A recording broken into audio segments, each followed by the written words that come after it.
Welcome to Golf in the Cosmos, where physics meets the fairway and the universe takes a swing at your mind.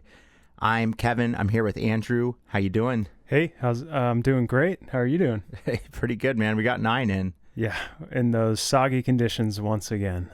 Yeah, I can't complain. We're golfing in January. Yeah, honestly, most other places the courses are closed, except Florida maybe and in the South. But yeah, at least we can get out there as much as we can. No, I mean we've lived in other places, and it's January is pretty rough. Yeah. So yeah, we're blessed. At least it was beautiful today, and I think it's dry for the next 10 days. So golf should be good with the rainwater making everything green. It's going to be beautiful. Yeah, it's kind of rough right now. For those who are playing out in Southern California, it's kind of muddy and, Yeah, there's just, you're dealing with lies that you're really not used to, and it's definitely making it difficult. Yeah, for me, it's really the chips. Yeah, the short game has been so tough you really have to just be hitting greens, so you're putting the whole time. Right, yeah. We've been putting around the green in order to avoid having to chip. Well, because the mud almost creates a flat. Like some sort of, like when you hit it, it just rolls over it like a green. Yeah. Because it's just mud, bump, bounce. Yeah. Yeah, it's not like it's going to get stuck in the grass. There's really no grass on the fringes. It's too muddy and then now it's like dried mud. Yeah. But it's still mud. Yeah. And pretty much the second you try to chip on mud, you learn that, oh, wow, if I'm not hitting down on it perfectly, you're going to chunk and it's going to go nowhere. I've been sculling them. Yeah. I've been doing the opposite where it's just like, and I'm like, oh my God. Yeah. It's just the turf, the way the club is designed is to go in the ground and bounce out. And the second the turf isn't the way they kind of expect it to be, the club digs in, or it kind of, you're just thinning it because you're not digging in the ground. I think I'm trying to plan ahead of the mud, and then it's just a pure thin. Yeah, you're hitting the blade of the club there. Yeah, but you're right. If you get a fairway and a GAR, it's great because that's dried up enough. But the rough, it still has this mud layer that's just brutal. I mean, every ball I hit today had mud on it after it landed in the fairway or the rough, and it's not the most fun way to play golf, but as we said at the beginning, it's like at least we're out there swinging. Right. Yeah, a lot of I was looking up the handicap stuff in the winter, and like there's a lot of areas in the north that go inactive, and I know we experienced that. Yeah, but when we lived there, where your scores like don't count. Yeah, there's no play allowed on the between the winter months, certain months in certain places. Yeah, they like block out the course or something. I don't know. So part of me is like, I wish they did that here because these conditions we have are kind of not fair. Like I'm like, why? I mean, if anything, it raises our handicaps so that once the weather becomes more dry, we can have something to lower from. You know, like we're setting ourselves up for success. Yeah, no, for sure. But I mean, today was funny. I hit someone else's ball because she was playing an orange ball also. Yeah, you switch to the orange ball and pretty much learn to never check because it's always yours. Yeah, I thought I'm playing an orange ball, so I'm always going to be the only orange ball. And it's matte orange. Yeah, too. It's the Chrome Soft, right? Yeah, the Chrome. It is the Callaway one. Yeah, it's the Super Soft. Super Soft. I went to the cheaper ball because I get less spin, which helps me at my drives. Yeah, we talked about that where you're getting so much curve on your drive that we thought maybe try a lower spinning ball off the tee, or I mean in general, right? And then off the tee you're going to get less side spin, which it was definitely working. Oh, it definitely worked because I was playing Pro V1s or AVXs, and my spin would slice it so much more, and then I switched to Super Soft, which is it doesn't have 3 cores, right? And it was going a lot straighter with the same swing, arguably. Yeah, no, the second you switch to that ball, it was much straighter off the tee and with your irons. Yeah, and the only negative might be like when I'm chipping, you'll get wedges, get a little less check. But honestly, that I'm hurting more off the tee than that. Yeah. So. Yeah. I think it was a good play. I think as we're tuning your driver swing, I think you can move more towards that AVX, but I mean, you're saving lots of money. That's true. Yeah. No, it is saving me money too. Well, I'll get into that later. Other ways I've learned to save some money. Remind me to bring that up. But okay. But at the end of the day, you know, it's funny when I hit that lady's ball, she's apologizing to me, and you're like, no, he gets the 2-stroke penalty. It's not your fault. Yeah, I'm shouting. I'm like, no, he takes 2 strokes. Yeah, like, I'm sorry. Yeah, like, he's screwed. Yeah, like, don't be sorry, lady. Like, that was, you know, you were playing an orange ball, and I didn't see her tee off. That's where I went really wrong. I walked up to the tee really late, teed off with my orange ball, so I'm thinking, there's no chance in hell that someone else is hitting this an orange ball that's matte orange. And finally, the Cosmos hit me, and she sure was. Oh, yeah. She goes, are you playing a Callaway? I go, I don't know, maybe. I'm surprised that she saw your ball and was like, that's not mine. Yeah, that she checked hers, yeah, right? Yeah. Right. She instantly knew. She's like, that's not mine. That was good. Yeah. I mean, what are you going to do? So I start off the round today with a 2-stroke penalty. You get a 9 on the hole. Just in the ball, when I hit her ball, I hit the green. Yeah, you're in a great spot. It was like so sad. You're about to make par. Yeah, and possibly start off a great round, you know. But no, I rolled with it. I mean, it's not the first time I've hit someone else's ball. And to all the listeners out there, I mean, you just have to accept it and take the 2 strokes. And you're actually glad that you figured it out. Yeah. Because if you putted it in and the second you tee off your next shot, game over. In stroke play, you're done. You know, match play, you just lose the hole. Yeah. But it's not good to hit someone else's ball. That's that's a no-no. But we've seen it happen so many times. I've done it. I mean, if I used to mark my ball with a huge filled-in circle over the label of the Titleist ball, because I did it like twice in a few weeks. Then I was like, okay, we're fixing this right now, and I put these giant Sharpie marks just to make sure I could always identify my ball. It was so funny. Yeah. And then I stopped that after like 6 months or like 5 months. Yeah. No, I know our buddy Breeze does a funny mark that it's like a big W or something like that. Yeah, he has the three stripes. Right, the 3 stripes, the monarch stripe. Yeah. And honestly, though, you won't hit, you know, he knows that's his ball. I mean, it's pretty good. It's good when marking the ball to have a mark on both sides, so no matter how the ball is lying on the ground, you can identify it without having to pick it up and, you know, whatever. That has consequences. But we also have another buddy, Miller, that really always likes to check to make sure it's his. And give himself a nice lie. And then it's been arguable that he might fluff his lie sometimes. Most definitely. Which is totally cheating if he does that. Totally. You got to put it back in the same exact spot. Right? Yep. Yeah. That's good. Yeah. But we opened up a swing aid. Oh yeah. Today, so we just posted a video today of a swing aid unboxing. The Pro Sender Connection Sphere. Yeah. Great name.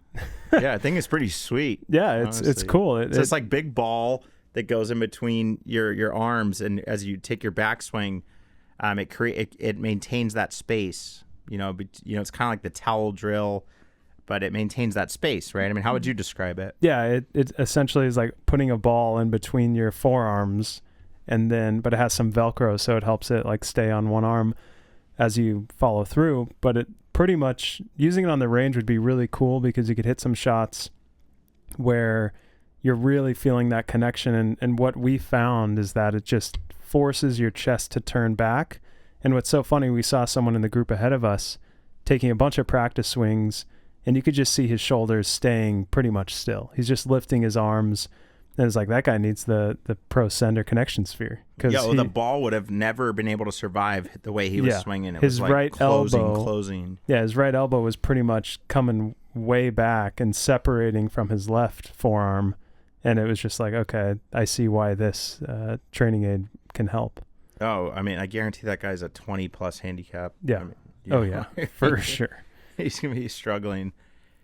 And he took his practice swings so seriously, too. Yeah, he was just back. Just these dog shit practice swings. Poor guy. Yeah. No, swing aids though. We I'm a fan of. We've looked at a lot of them. We're gonna start a series where we look at more of them. But that one specifically caught my attention. I had a buddy that showed me that one months ago, and I've always been wanting to get it. Mm-hmm. So finally, when it arrived, I was like, check this out.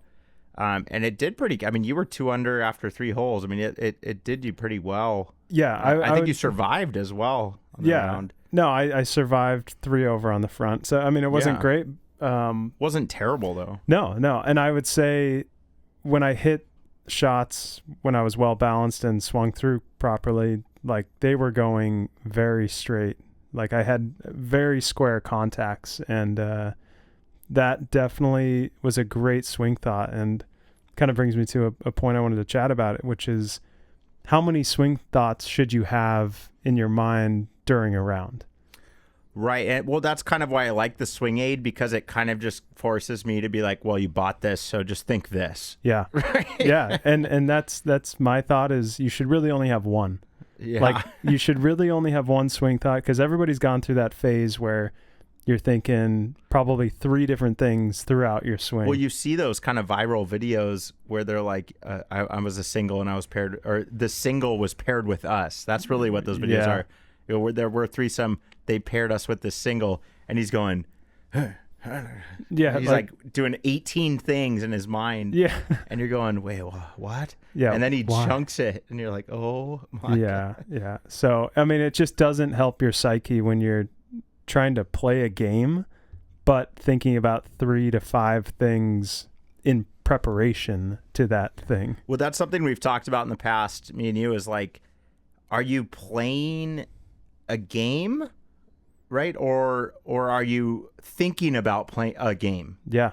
So like, are you involved in the game, or are you just thinking about how you're gonna play a game? Like, as it comes down to like an athletic movement or whatever, however you want to describe it. I mean, so much of your prep has to be done essentially off the golf course, and you go to the course with the preparation that you've done, and you have to, we've all said, play the game that you brought today, or whatever that saying is. What you woke up with. Yeah, like you woke up with what you have, and you have to play that game, and especially if you're playing competitively, it's essentially the only way to go through a round is like take what you have and play with it.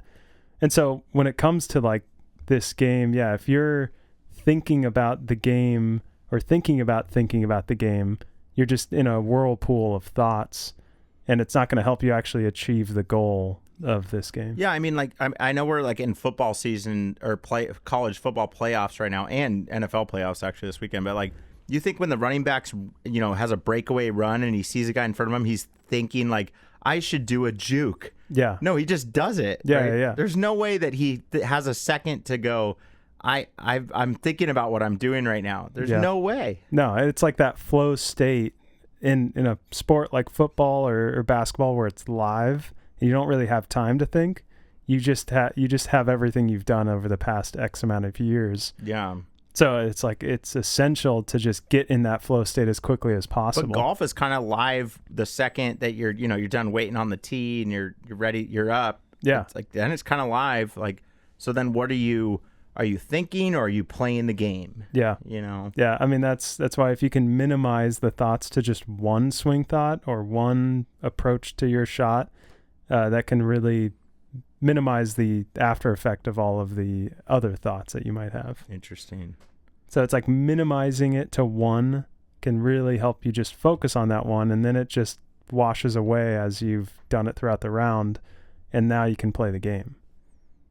Interesting. Yeah, I mean, I'm sure that's a struggle for a lot of people out there to whittle it down to one thought, and then to try to let that fade, as if you're happy with it or something. It's basic. I'm sure people, what happens is like you start adding more thoughts.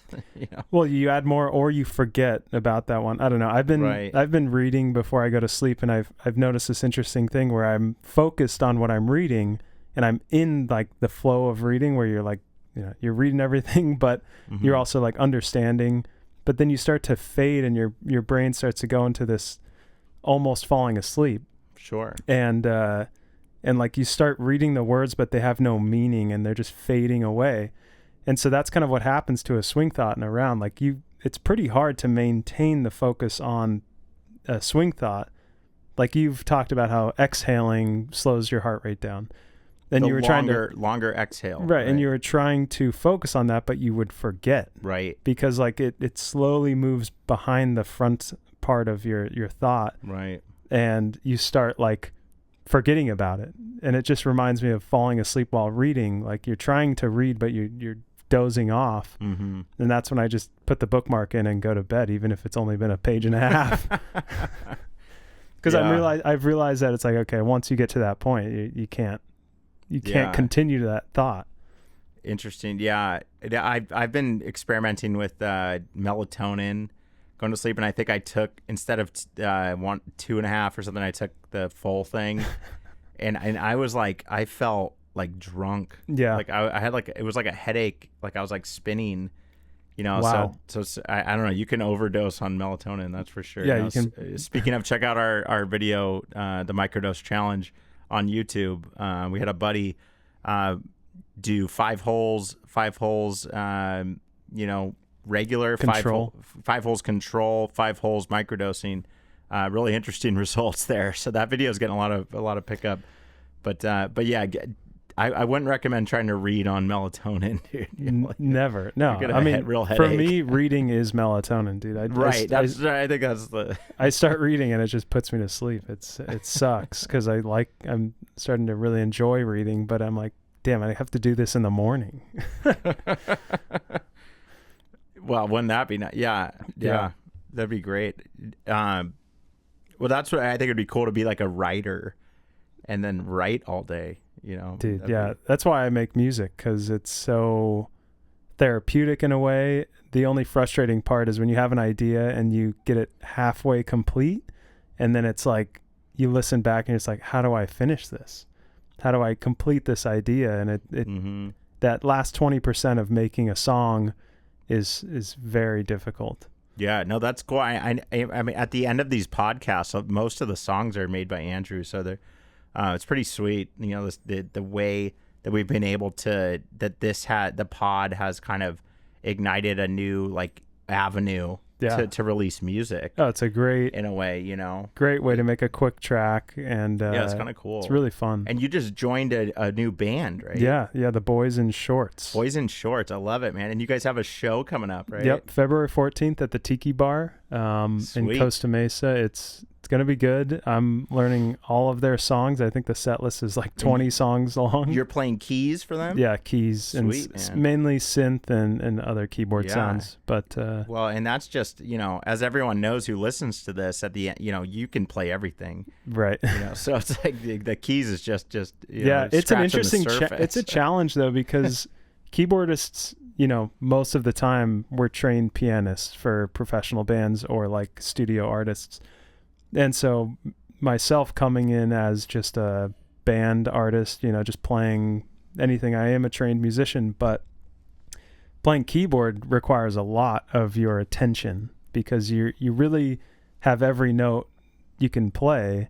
And if you're not, you can easily play the wrong note, basically. And I know any instrument can. That's true. No, but it's more apparent. Yeah, it's very apparent when you play the major third instead of the minor third, because you mixed it up. Keyboard. Yeah, because it's like it comes out very clearly. You can't just stop it sometimes. Right. It has echo or whatever. Yeah, no, for sure. But yeah, I think the process of learning these new songs for me makes me think about practicing for golf, because it's very tedious at first. It's like, okay, I have to learn the form of the song. I have to learn the chord progressions, and then what voicings I want to use that complement what the guitars and other instruments are doing. Sure. And with golf, it's like, I forget sometimes how many hours you can put in to chipping and putting and wedge shots, especially, in order to get that tightness of dispersion where I'm actually scoring, right? Yeah. Like the short game especially, you can easily lose that touch. And when somebody's like, nice touch after you hit a chip shot, it's like, that didn't come just randomly. It's like, it's because there were hours put in to chipping, and right.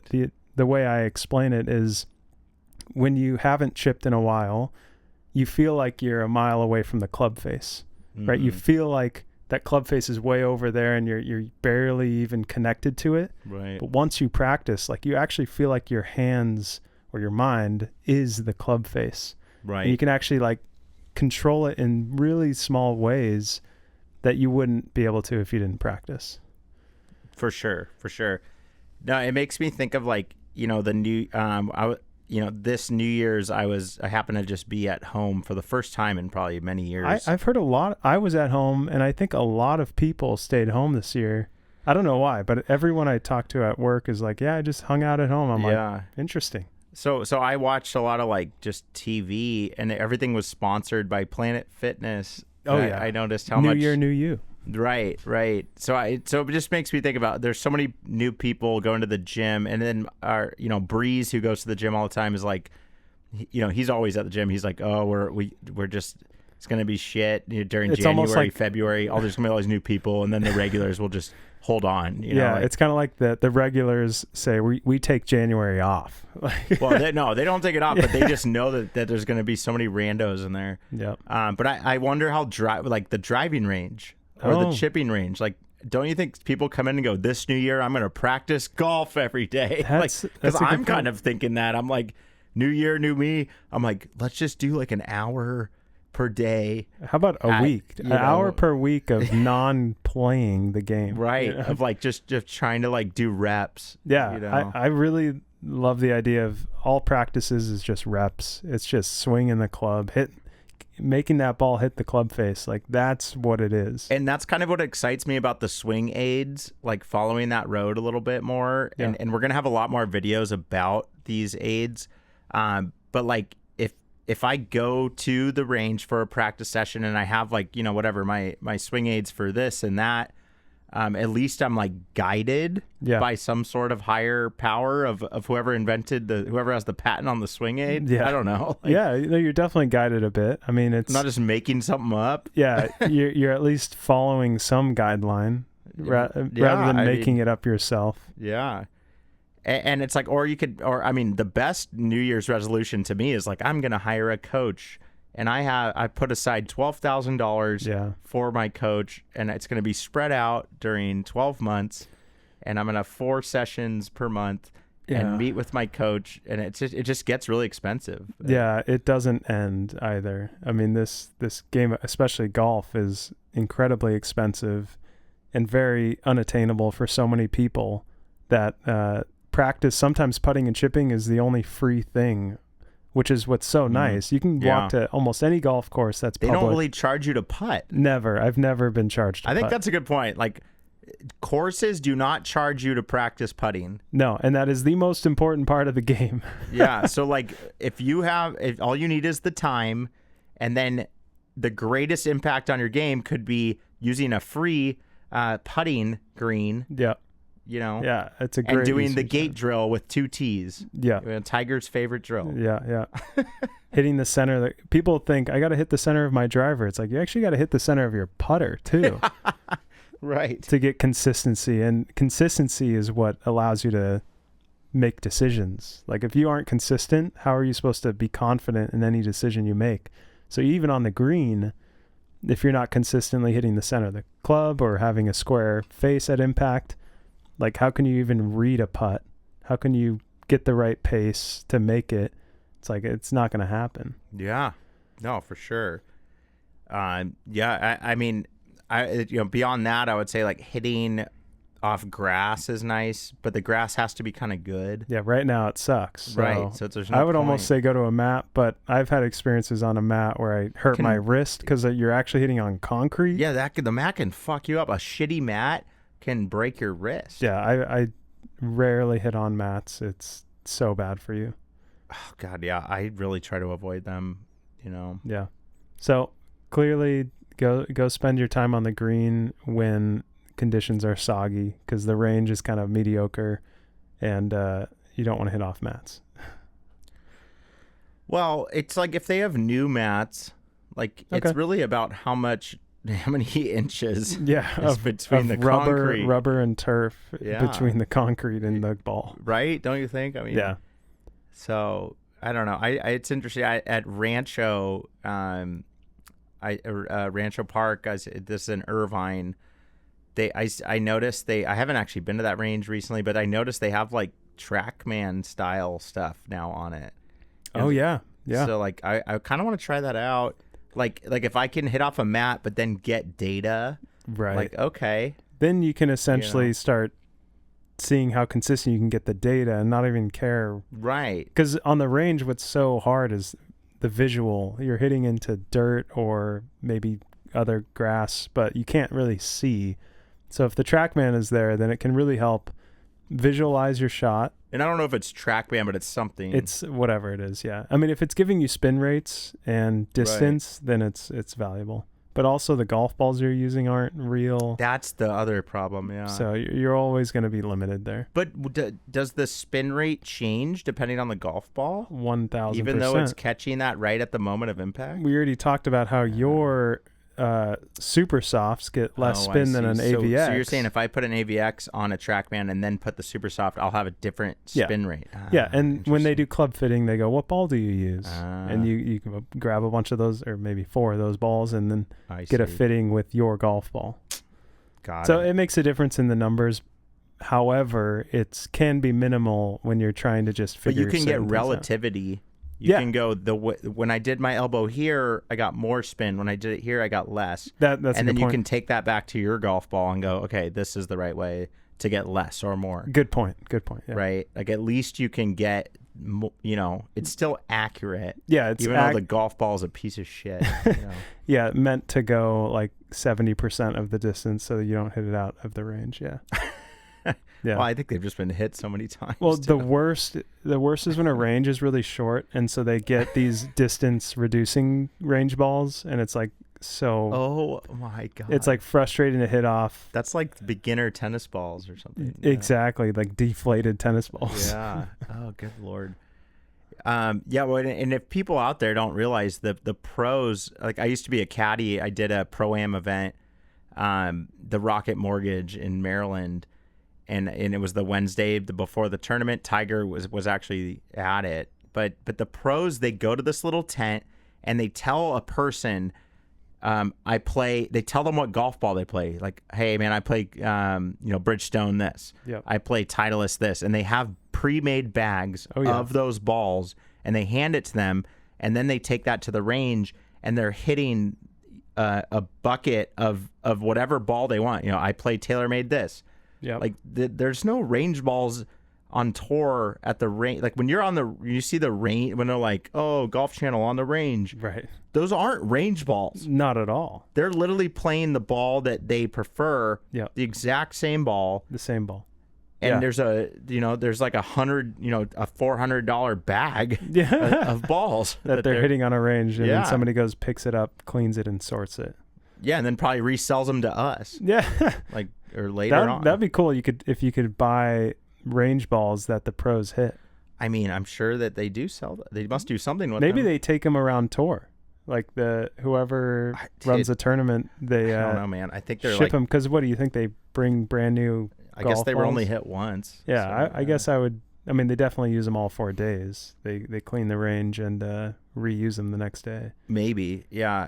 But the fact of the matter is, like, they are not, these range balls that we, when we go to the range are just, you're not getting real results out of them. One of the places I practiced a bunch, you would get a tube of balls when you go to the chipping range, right? And you can say where it is. Yeah, Oak Creek. You get this tube of balls, and it's just a bunch of range balls. And I used to hit those until I met.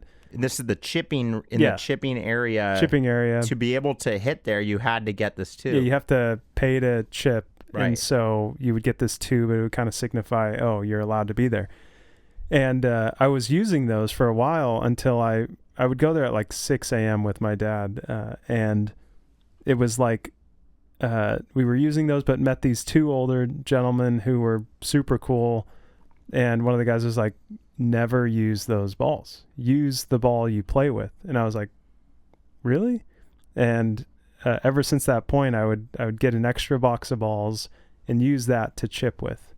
And it was one of the best like practice lessons I learned, because it's the same with the pros on the range. I mean, nobody has that luxury, except some private courses have nicer balls, but chipping, and you should you never you can at least get those balls back. Yeah, you get them back and you can put them back in your bag. You should never practice chipping with range balls. Never. Why do it? You can get your balls back. Yeah, you're not losing them, so you should definitely be. And the way it kisses off the club is so different. So different. I mean, it's like it's night and day with chipping, especially because you're really being fine tuned. And so ever since that point, you still have to buy the tube. You just put it down. I put it on the side of my bag or dump the balls out. Well, we would go hit them later. Oh yeah, you definitely hit them off the range later, but you chip with your own balls. Yeah. Which makes it's funny because if there's like 18 other people chipping, you got to protect your balls more. Right, and so especially there, you have to mark your ball like crazy. You mark all of them, because somebody will take it. It's really annoying. Right. Yeah, I mean, chipping, you can feel it. Right, if you're chipping a range ball, you can really feel, that it's like way harder. It's like a concrete hollow ball. It's weird. They suck. Well, and the fact is, you're trying to practice something that you're going to do on the course. We're not just there for shits and giggles. Yeah, you're trying to actually practice. How does it feel? Right. And then when you're on the course, you have the same ball. Yep. Maybe the same exact ball. Yeah, and maybe the same lie you just hit off of on the practice screen. Right. So, like, why would you do that with a different ball? But, like, maybe that same exact ball. Yeah, because you're allowed, because you ran out of your fresh ones. Because you're not allowed to play with range balls. No, but you can play with your practice balls. Yeah. I know Parbe is known for he loves playing with range balls. Oh, he loves it. Yeah, because he loses so many balls. He'll often have a big bag of range balls that he stole from the range. Be like, I'm ready to play. I'm like, dude, what are you doing? I mean, when you're playing a lot and this game is expensive, like I said, so sometimes you do take your provisional with a range ball. I mean, I'm thinking junior golf. Oh yeah, time ago. Speaking of expensive, so the way that I have lowered my expenses is I've followed Freddie Couples a little bit. I stopped wearing a glove. And I don't have my calluses are already there, so I don't have like any new blisters. And my handicap's gone down a little bit from like 9 to 8.2. I mean, whatever. Yeah. But nothing has significantly changed with no glove. And it actually for me, it took a stressor off. There was this stressor of where's my glove? I need a new glove. And I was starting to go kind of nuts where I'd get like a new one all the time. Yeah, you used to have like 3 extras in your bag. Right. And I borrowed one once and it was like brand new. Oh, I'm like, here you go, man. I was like, what the? I'm like, oh, I got you. Because I was, and those are like, and I was getting the Titleist ones, $20-$25 each. So then I just went, let's try all natural. Yeah. And Freddie Couples did this on tour. Wow. But when you look back at his story, it was honestly, he just learned to play that way because his parents only gave him like $5 a day to get range balls. He grew up in Seattle and it was too wet. And he was like, if I got a glove, it would just get smoked in the rain. Yep. And he was like, I couldn't afford just adding in a glove back then. Huh. And maybe the glove was only $5, but he had to pick like, do I want balls or a glove? Right. So his reasons were not that far off mine. So no glove. I've been doing it for like 3 months. I swear I have not been playing worse. If anything, I'm just holding the club better. Yeah. Cause I'm just going, you know what? Don't rely on the grip of that. Right. It's honestly been kind of eye opening. Yeah. The no glove. I would recommend it for people out there who are just like over like spending extra money on golf. Just be like, dude, just try it with no glove and just be like, I'm like Freddie Couples. Yeah. Freddie Couples is out there for us to, Yeah. Yeah. Why not? He didn't do it. No. His swing is so pretty too. If I could just get my swing anywhere near Freddie Couples. Yeah. I think, what does the glove even do? Yeah, after a while you start to think about that. You go, why do I need this glove? Because sometimes I forget my glove or I left it at home and I have to play with no glove, and it doesn't make a difference once you understand how to grip it. Yeah, right. It kind of trains you to hold the club correctly and to move your body correctly. Yeah. Because if it's slipping out of your hand without a glove, like the glove isn't the solution. especially if it's dry. Yeah. If it's raining and stuff, or your grips are wet, then what I've been doing is just drying it with a towel and then going in with no glove. So I don't know if Yeah, when it starts raining, I just take off the glove because it gets soaked and you can't even take it off. Like you can't put it back on. It's miserable to have a glove in the rain. So when it starts raining, I don't even use one and just dry the grip. That's what we did at Talega, right? Yeah. Because they get soaked. You can't put it back on. It sucks. Right. Well, and then they have I still think I like the black gloves. Yeah, the rain ones. If you're in heavy rain, the black gloves that are rain gloves, you have one on both hands. Those actually add more grip when they get wet. So it's kind of interesting how those work. Yeah. It's just about like trying to get your hands on a couple of those. Like the pro shop didn't have any left. I was like, whatever. All right, I'll just have to use a towel then. Yeah. And just swing swing normally. 4 towels you brought. That was crazy.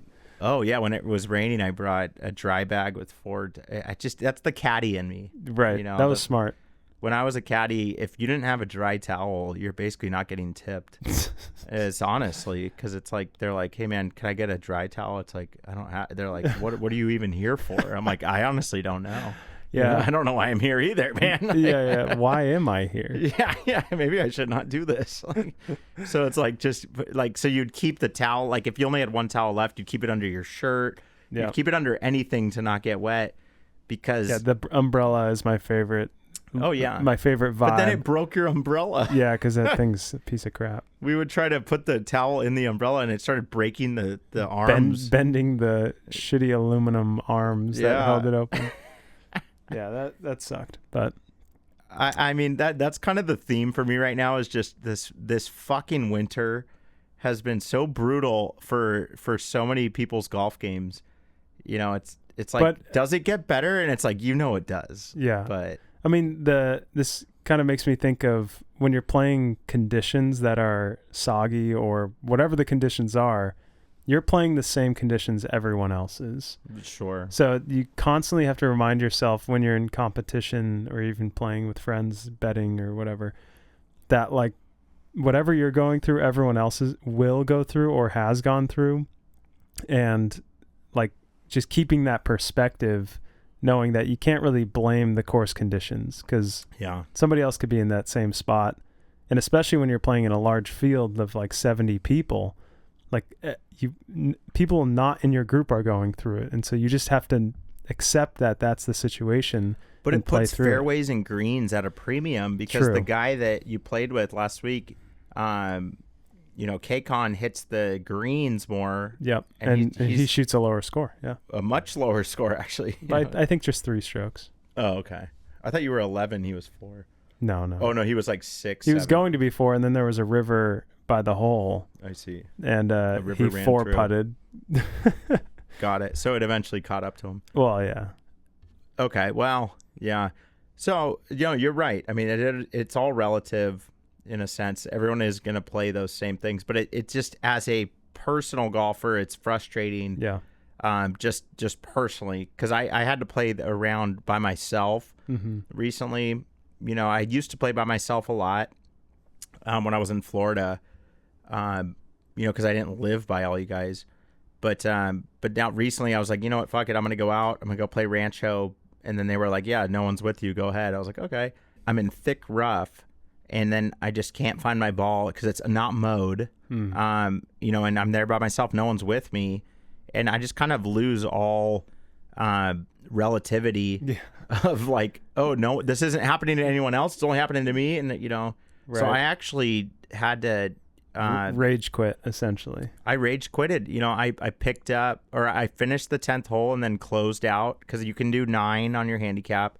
So I closed out 10 holes. I played the 11th and 12th just for fun, and then that brought me back to the clubhouse, and I drove home, and I felt depressed. Yeah, dude, it definitely depresses you. The winter is kind of depressing. I mean, that's a fact. Yeah, it kind of happened to me. I was not puring the ball last weekend, and at Black Gold. Yeah, Black Gold.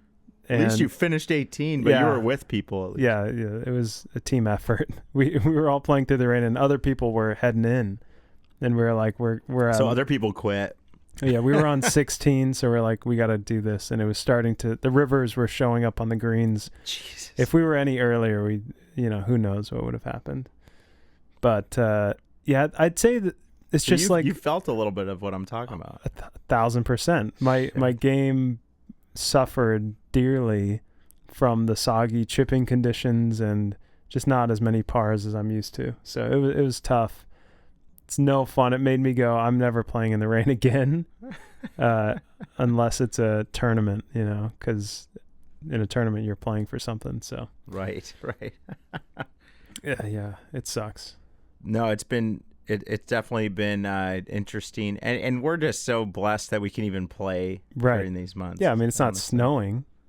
So. Right. I mean, we can't complain too much. So here, move your little screen down just a tad. There you go. So the Sony Open is coming up, guys. The PGA Tour is opening up, is starting, I should say, next week. It should have started this week, but the Century, as I spoke about in my Maui pod, the Century got canceled. It's up in the air if the Hawaii Swing's even going to still be. So the PGA got a new like CEO or something, or a new ownership. Okay. They got a new investment. And then the Saudis didn't match it, so it's becoming more important for it to become profitable. So these events, when you throw an event on Maui, you're not selling that many tickets. You're not really making that much money off it necessarily. The views are beautiful. So there's a lot of, the writers are really arguing about, like, what is it all about? Is the product like showing the beautiful beaches and stuff? And it kind of is. They're not saying that that's not true. Right. But when it comes down to just financials, Hawaii might, Sony's contract's coming up. So this might be the end of Hawaii, just because what they're trying to do is condense the season where it's only superstars. Wow. And it's like way less events. Wow. Because they want it to be more like the NFL. Yeah. The NFL has figured out the equation, by the way. Yeah. It's like every Sunday the bars are packed. It's like, how do you make golf like the NFL, where every Sunday the bars are packed because they want to see Scheffler, they want to see McIlroy, they want to see Koepka coming soon, baby. Straight up, he's coming back. Dude, right? No one's saying it's. I'll almost put it out there. Koepka is going to be back on the PGA Tour. Wow. What if they all come back? That would be pretty fun. I think they might finish out their contracts. DeChambeau is like throwing out numbers in the B's, in the billions for his re-signing, because it's like, hey man, and then the best is he's built up his golf YouTube so well that he's like, I could do neither.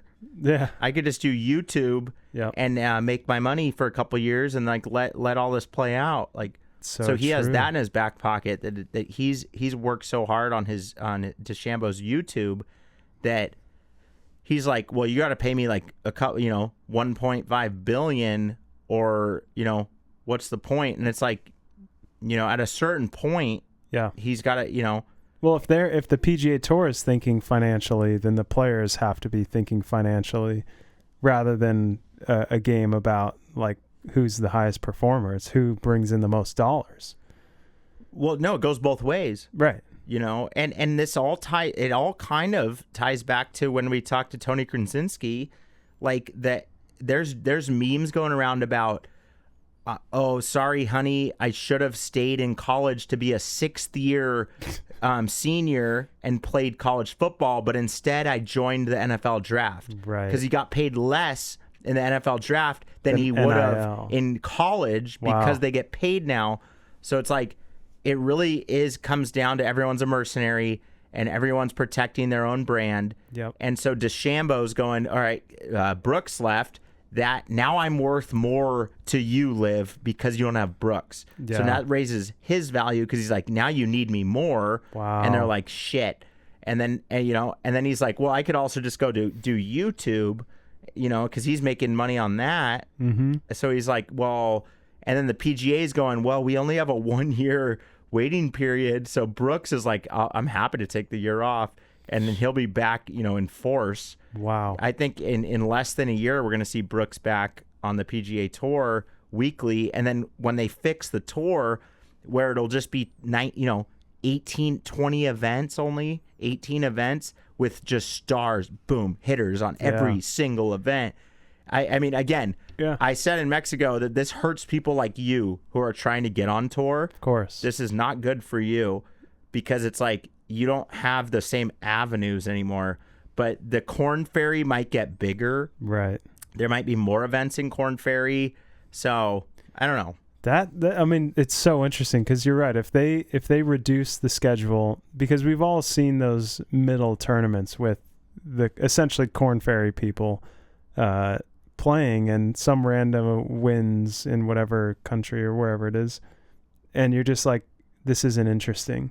Like these people aren't stars. Yeah, the writers call it sameness. Yeah, sameness. It's just a bunch of trained golfers who are B players. Yeah, and they don't have that charisma that a star does, which is what's crazy about golf stars, is that they like not only are incredible at golf, but they are also somehow like actors. Like it's like how some pro athletes are on commercials all the time because they're basically actors, and they really end up performing well in front of a camera, and that brings in so many dollars. Yeah, well, I think it's what comes first. It's maybe because they're in all the commercials that you think that. You know? Well, no, because they wouldn't hire like Matt Kuchar. I can't remember what company he was advertising, but he would be in all.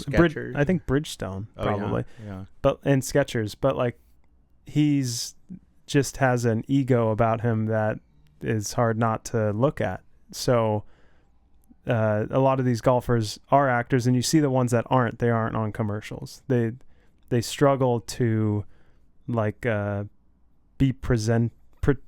struggle to present themselves in front of a camera.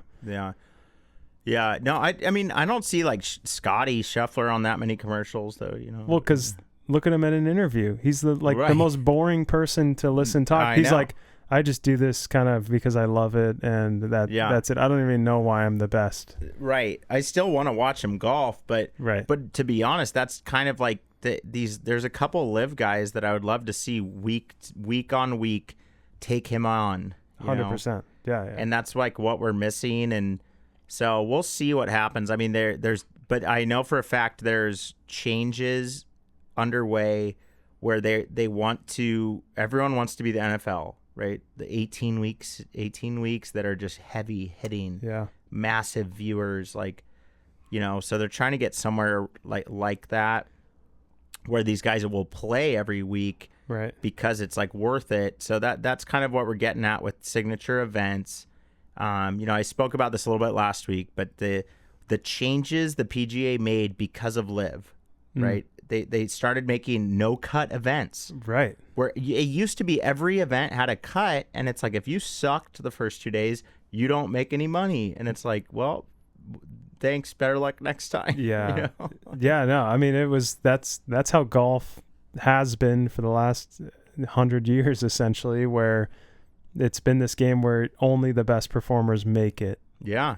But what was great about golf is that anybody can try. Right. So anybody can play the equipment that the highest level golfers use. Like that is the difference. I mean, yeah, a lot of their stuff is custom, but like we can all go to Roger Dunn or whatever golf store and buy the same club that the pros are using. And because of that, like closeness in terms of equipment and options of qualifiers, like that's why golf is so exciting for any golfer. Because even you can think, oh, maybe I could get my handicap down and we play. can go and get the equipment and go play Torrey Pines, play from those tees and go, I shot, blank, this, whatever this guy shot on that day. Yeah. So you can almost kind of compare it. Yeah.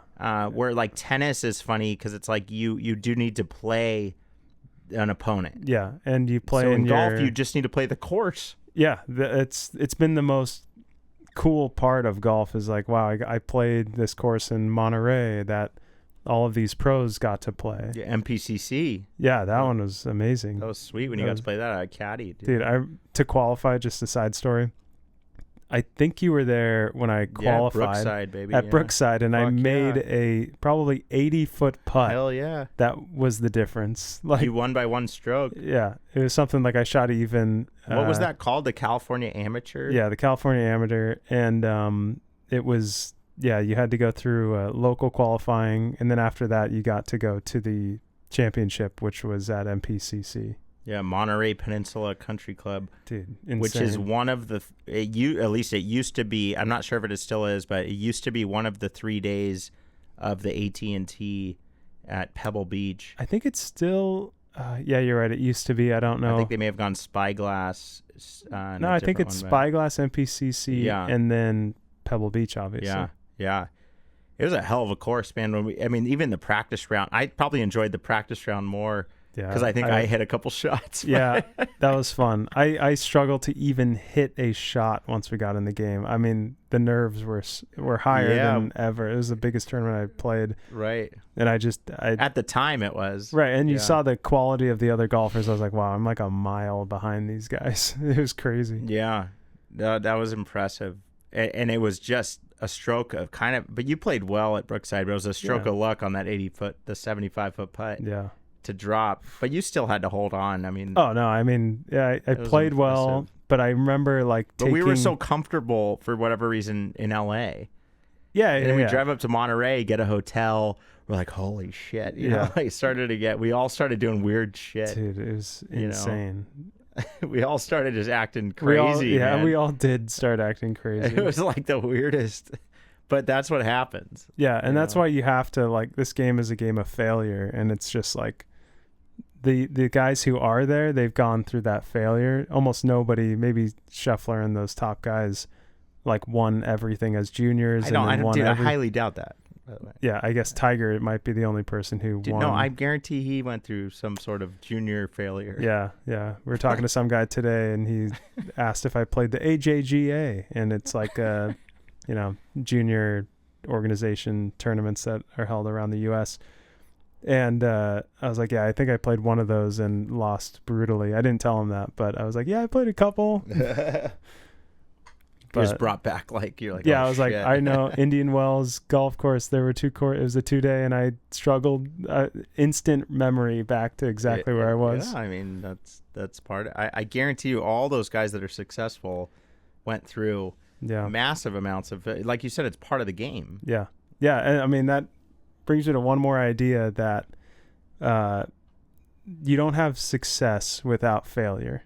And it's not only because they're 2 different things, but they're actually the same they're kind of part of the same thing.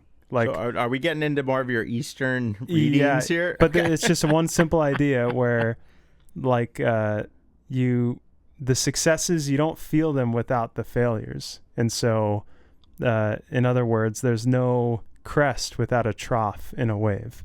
So long story short, when you do feel like you're playing well on a golf course, you only feel that way because last week you were struggling. Where if you kind of maintain and stayed the same, that's fully unnatural. And essentially you can probably never remember a time where you didn't feel success or failure as you moved through a challenge or any kind of game or goal.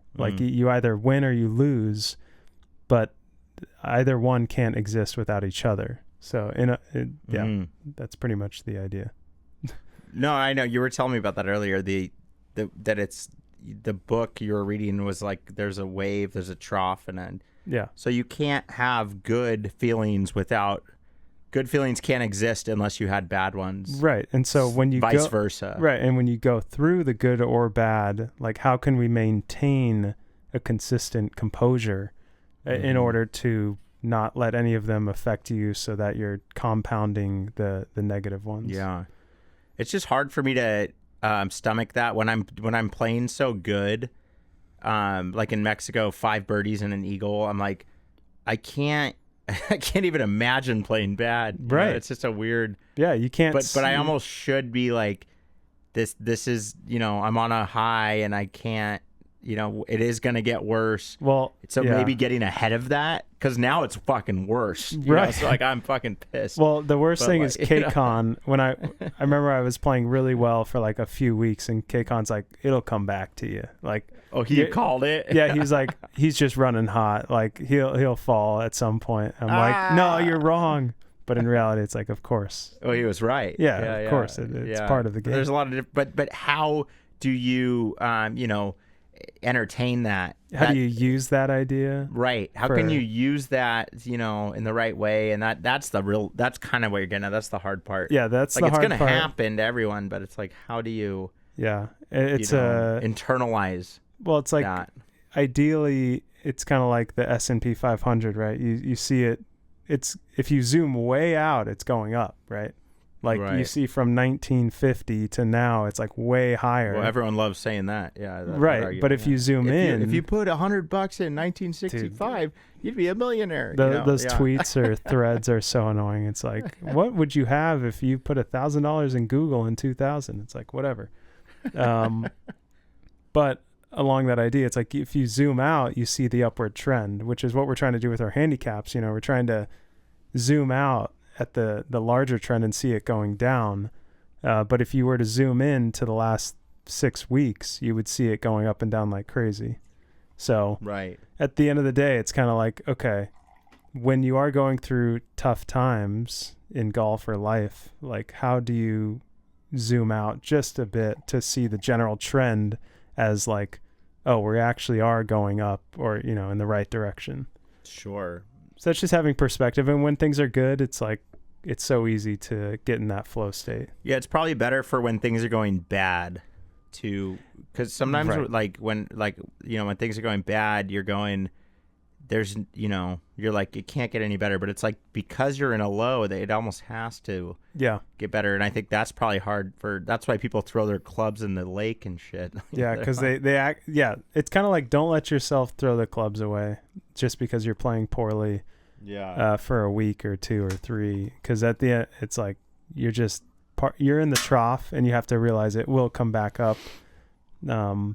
I saw a good post by our buddy from the US Am Tour that was like, he was like, I'm plus 17 right now. And I was like, good Lord, I didn't even think that was possible for that guy. Yeah. And he was like, but I know that I'll probably be back tomorrow. Yeah. So he had a good perspective on like the fact that he was plus 17 blew my mind. But I was like, wow, he's one of us. Yeah, But then he's like, but I bet I'll be back at it tomorrow. And it's like, that's a good way of looking at it. Like, tomorrow's another day, and everything can change. Yeah. Especially for a guy like him who usually shoots like under par. Yeah. But to see him 17 over, like, oh my God, he must have just overshot everything.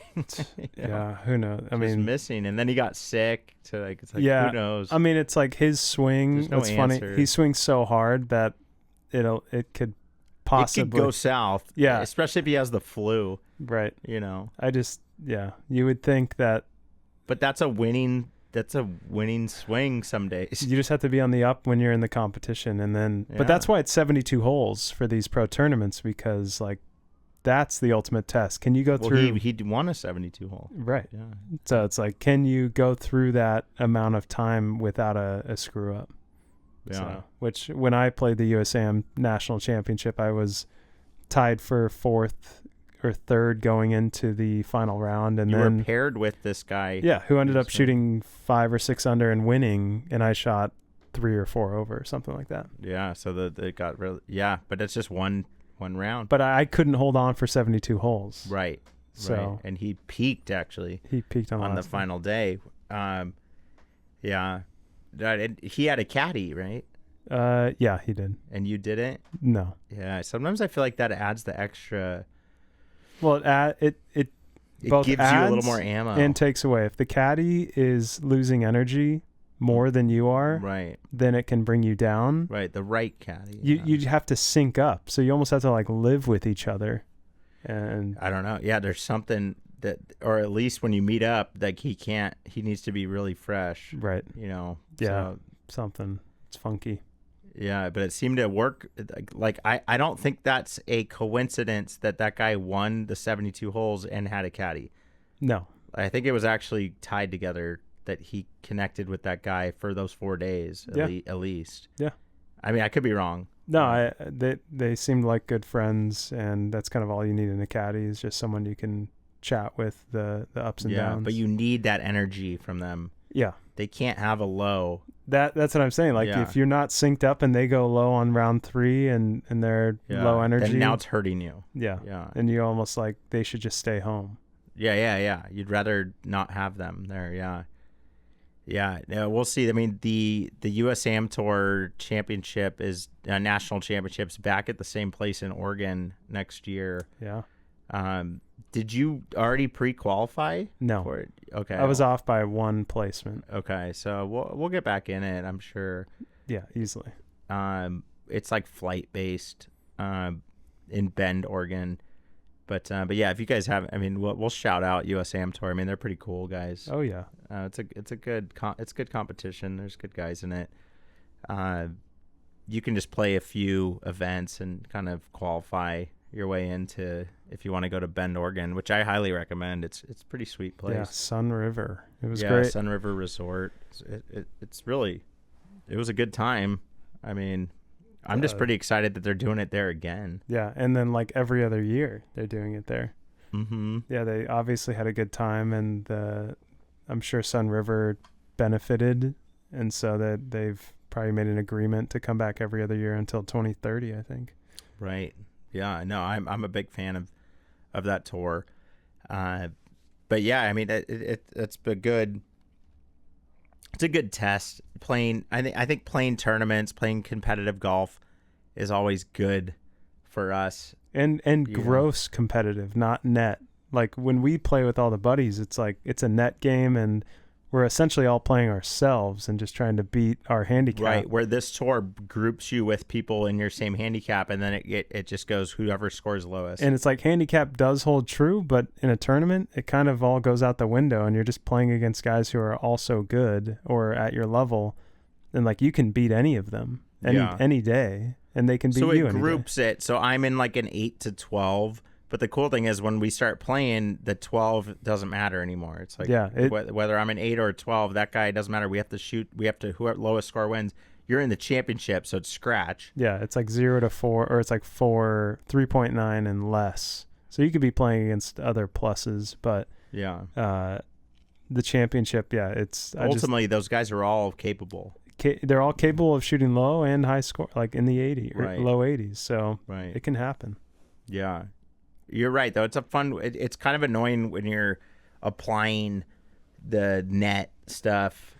Ultimately, you've lost a lot of money with our groups of buddies over net. Yeah, because I'm playing against a 15 handicap, and I might be a +2, and so I'm losing 17 strokes. So in order to beat that guy, I have to beat him by 17. So it's like, what's the fucking point of that? Might as well play against guys that are 3.9 and below. That's why I hate net and just games. Go fuck it. We're just gonna play for straight. Yeah.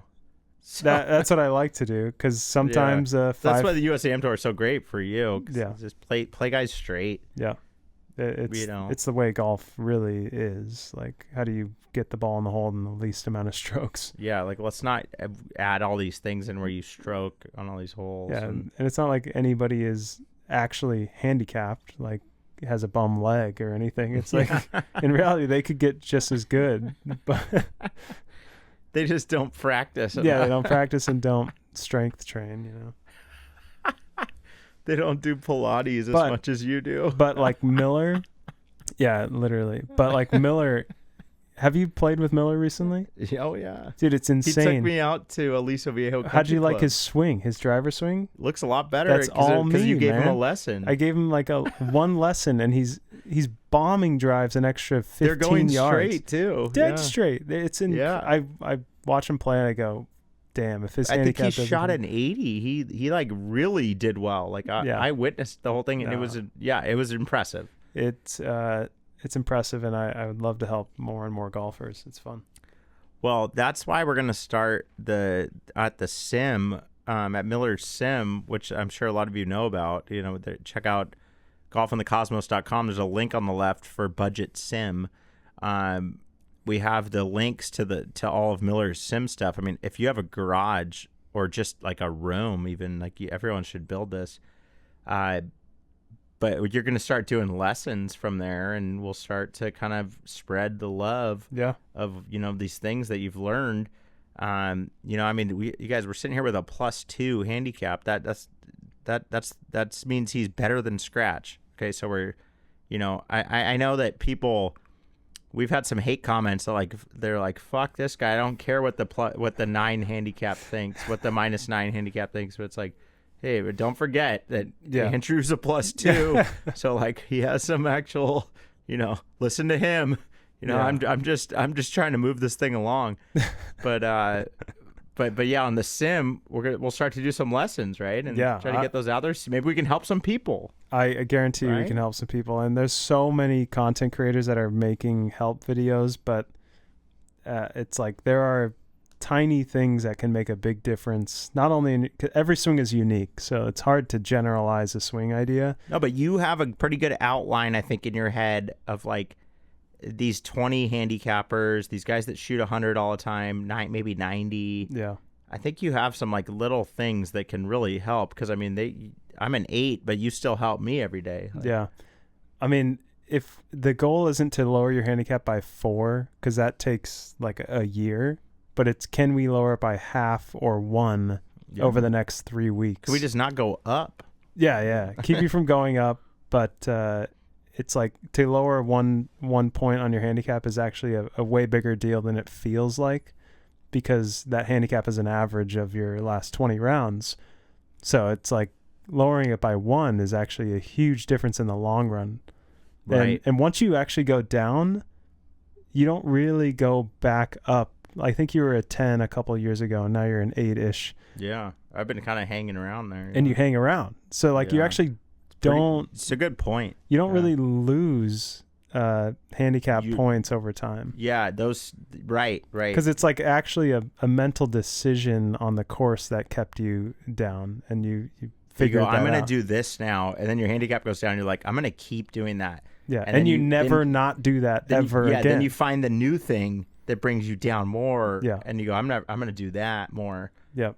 That's a good point. Yeah. You don't really see it go, because I used to be at 12. Yeah, 12. You don't really see me near 12 anymore. No. I mean, let's be honest. No, and you'll have a couple rounds up there, but But never 8 in a row. Where when I was at 12, guess how you get a 12? Yeah. You are shooting that every single time. And actually you're shooting over that plenty of times as well. Right. You're going much higher. Yeah. Interesting, yeah. So it's finding those thoughts and ideas that help you lower by 1 point. That's huge. Connects for the rest of your life. Yeah. Because anything a lesson will do is not going to make you swing harder, faster. Some things can, but it's just making better decisions and applying maybe a swing thought that you had never thought of before. Right. Well, and that's really what I would like. I would really trust you. I really trust you, and I think the listeners, once they see those lesson videos come out and little tips, it's you guys can trust this guy, because it's gonna lower your handicap a little bit. Certainly. That I almost could guarantee it. Yeah. Yeah. I mean, the handicap doesn't go down overnight, but that's why you just have to stick with some ideas. Well, I would even say you almost get a little worse when you try something new first, but then it goes down more. Your handicap that's the ups and downs I'm talking about. Yeah. Where you actually have to go through that trough of struggle to get to the next crest, which is higher than where you were before. Because no one wants to shoot the same score every time, or else why the hell would we play this game so often? Yep. If you told me I was going to shoot 82 for the rest of my life, I would probably just, throw my clubs in a lake. I'd be like, well, that's not very fun. Yeah. You're all. I'm just going to shoot 82 every time. Okay, well, dang. If you show me a crystal ball, it's gonna. Sorry, man, it's gonna be 82. Man, are you sure? Can I just watch a video and learn something? No, that's gonna be 82. Yeah. All right. Well, maybe I should just stop ordering, super softs. I think I'm done, dude. Yeah. Sometimes golf feels like that. Last weekend, I literally was I'm never playing in the rain again. Number one. God, but also maybe am I never gonna golf again? No, it's funny. I know. Driving home, I'm like, fuck. Well, that's my main point of today was the winter sucks. Yeah. The weather is so weird that it almost is depressing when you try to push this game through, but you gotta zoom out. Yeah. You gotta zoom out and go, fuck the mud. It'll get better. I'm gonna, things are gonna figure itself out. Because man, I did this when I left after 10 holes. I was like, I can imagine you not karting an 18 hole when you paid for 18. Yeah, I'm going, what am I doing? Who am I? I'm going, damn, dude. Like, I didn't actually finish my round. I'm like, geez, like, right. And it's just the conditions got to me, and it's like, am I blaming? Then I'm like, am I blaming? Am I making excuses? Like, Dude, the blame game is real, and you have to stay away from it as much as possible. Oh, 100%. I think I just needed to go. I had other things that I needed to do that were on my mind. Yeah. Sometimes that's how you do. You just let it go. You leave. Yeah, you just let it go, and how about just don't think about it? Yeah, move on. Like, I just stop talking about it right now. Just stay away. Oh man, yeah, man. All right, do you want to scratch the scratcher and see if we're I've been dying to see if we're millionaires? There you go, man. Well, the most I think you can win is what, $500? I mean, we'll take that. All right, so we got winning numbers. Maybe show it on the camera. Yeah, let's see. I'll walk up there. All right, we got our winning numbers. This is the winning numbers. 9, 24, 23, 39, 11.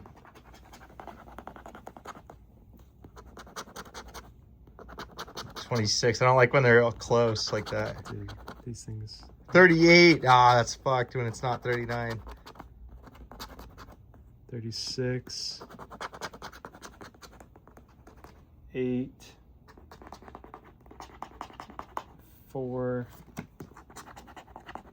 17. 32. 31. 22. They're all too close to the winning numbers. Yeah, that's how they. That's never good. 3. 12. It's too close to 11. 29? No. 14. There's no way the enders are gonna be it. 37. And 1. No. A loss. Hey man, it was great chatting. Yep. We didn't win $500, but no, good times, man. Yeah, great pod. All right, everyone, peace.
Sa